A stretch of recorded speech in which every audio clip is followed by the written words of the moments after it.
Juliet Brodsky speaking with Mr. Tom Hughes, QC. It's a very great pleasure to be speaking with you for the Bar Oral History. Thank you very much. I'm very interested in your family, and you do come from a line of lawyers, in fact, and that interests me tremendously. For example, your brother also was the first Lord Mayor of Sydney, and your father was a solicitor and a flying ace in World War II, and law runs in your veins. World War One. World War One, I beg your pardon. He rejected the description ace. He didn't think that was appropriate. But, why not? It was an American expression. Oh. Yeah, which he didn't really grab him. He was an enormously competent and very brave fighter pilot in the First War, nearly shot down by von Richthofen when he went to rescue somebody in his flight who broke formation and was pounced on by von Richthofen. And Dad survived by the skin of his teeth. My brother has a wing strut of the Bristol fighter that my father was flying, and it was almost shot through. If it had been shot through, I wouldn't be here. It wasn't so good for his brother, I understand. No, he was killed. He was a medical officer in the AIF. He was killed after 5 days at the front, and as fortune had it, my father was able to get to his deathbed before he died. My father and his elder brother, Roger, were very close, great friends, and it was a great loss. And he was only 26, but he was a man of considerable achievements, and no doubt would have had a brilliant career had he not been killed. Did your father feel in some ways he owed it to him perhaps to continue on in all this, every sense in the word? In a family tradition to continue on. My father tried to go into politics. He was asked by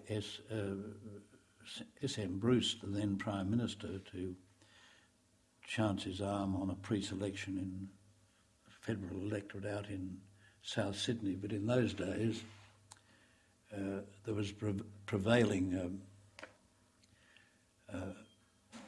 philosophy in some quarters of the National Party that no Catholic need apply. And my father stood for pre-selection and was beaten. He was then asked, while he was in the Air Force in the Second War, to contest East Sydney against Eddie Ward.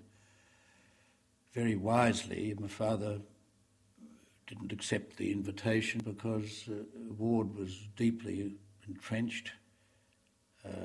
It was blue ribbon Labor territory, East Sydney, remained so for years, stick to his tasks in the Air Force, where he was commanding a flying training school, Narandra, and then became number 2 in the 2 training group. That was my father, who was a man of tremendous ability. It seems from what I've read that you take a great deal after your father, in both the fact that you pursued the law in your flying career and in a sense the fact that you went into politics later. Admittedly, he hadn't been successful in getting into politics through no fault of his own. Yeah. Well, I greatly admired and loved my father. He was a great person, and he died far too young. He was only 56. And his death was due to what could only be described as medical negligence. He contracted a virus pneumonia, as it would now be known, while he was in service at Wagga, which was the headquarters of 2 training group in which he was the senior administrative staff officer, and he was brought up to Sydney to a Macquarie Street specialist who shall be nameless, who subjected him to deep ray treatment on his chest, a perfect recipe for cancer, I would have thought.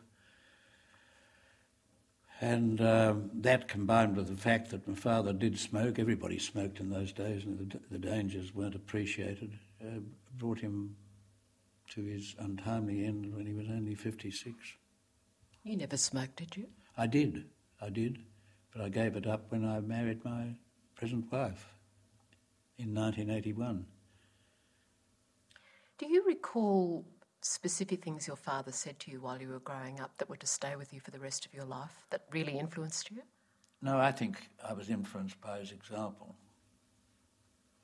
We were very close. I can't remember specific things he said. Perhaps I could have. I spent time, but no, his example was what was influential. Was he in turn much like his father, who was the first Lord Mayor of Sydney? I think there was probably a likeness in character, but I think my grandfather was much less tolerant than my father.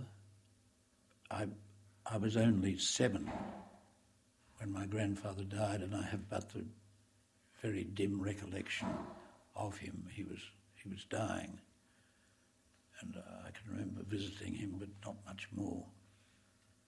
But he made his mark. But he was, I think, in some ways very different from my father, although they both stuck to principle.